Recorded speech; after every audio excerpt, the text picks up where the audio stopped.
আসসালামু আলাইকুম। একটা ভিডিও না বানাই পারলাম না, আপনাদের মাঝে বলি। আমাদের এক বিএমপি করে, আমরা তো আওয়ামী লীগ করি, বিএমপি করে সেই লোকটাই কি বলে একটু শুনেন। আপনারা যে দল বাদ দিতে চান এবং বাদ দিয়েছেন, শুনেন তো সেই ভাই বলে কি। আসসালামু আলাইকুম। আমি বিএনপির রাজনীতি করি। দীর্ঘ 15 বছর আওয়ামী লীগের বিরুদ্ধে অনলাইনে প্রতিবাদ করছি। আজকে আমি আরেকটা প্রতিবাদ করব যে আওয়ামী লীগকে আপনারা নিবন্ধন ক্যান্সেল করছেন, রাজনীতি বন্ধ করে দিচ্ছেন। একটা কথা মনে রাখবেন, আওয়ামী লীগের শিকড় এত ছোট না,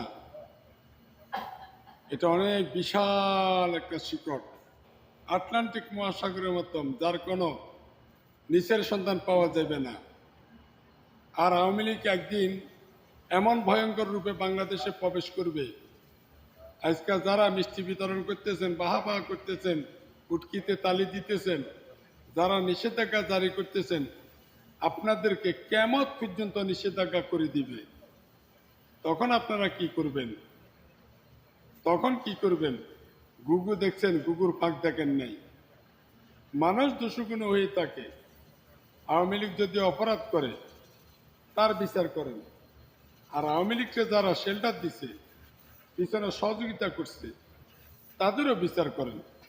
কিন্তু একটা পুরানা প্রবীণ দল, স্বাধীনতার সংলগ্ন থেকে যে দলটা বাংলাদেশের সৃষ্টি, এত সহজে ওই দলটাকে আপনারা ব্যান করে দিবেন, নিষেধাজ্ঞা করে দিবেন, এই শক্তি আপনাদেরকে কে দিছে? এই শক্তির যোগান আপনাদেরকে কে দিছে? একটা কথা মনে রাখবেন, আজকাল ধর্ম ব্যবসায়ী জামাতেরা যেভাবে লাফালাফি করতেছেন, মিষ্টি বিতরণ করতেছেন, 71 মুক্তিযুদ্ধে আপনাদের কি ভূমিকা ছিল? আপনারা তো তখন মিডিয়ার সামনে বলেন কচি খোকা ছিলেন আপনার মার পেটের ভিতরে। আজকে আওয়ামী লীগের নিবন্ধন রাজনীতি বন্ধের পরে মিষ্টি বিতরণ করতেছেন, যে শাহবাগে অবস্থান করতেছেন, এগুলা পাবলিক সব কিছু বুঝে। তবে আমি আবারও বলতেছি, এই আওয়ামী লীগ আবার ফিরবে। 17 বছর জামাতকে নিষেধাজ্ঞা করে দিয়েছে, জামাতের একটা লোক কি কমে গেল? জামাতের একজন সমর্থন কি কমছে? বিএনপির একটা সমর্থন কি কমছে? কয়জন আরো বাড়ছে। তো আওয়ামী লীগের নিষেধাজ্ঞা করণী বোনের কচুয়ানি আপনারা আপনাদের পুটকিতে দিচ্ছেন। আমি বাচ্চা মারা যেতে পারি, চলে যেতে পারি, আমার এই বয়সটা অনলাইনে ইতিহাস হয়ে থাকবে। বাংলার জমিনে আপনাদের পলাইবারও রাস্তা পাবেন না, কিন্তু হাসিনা পলাইছে।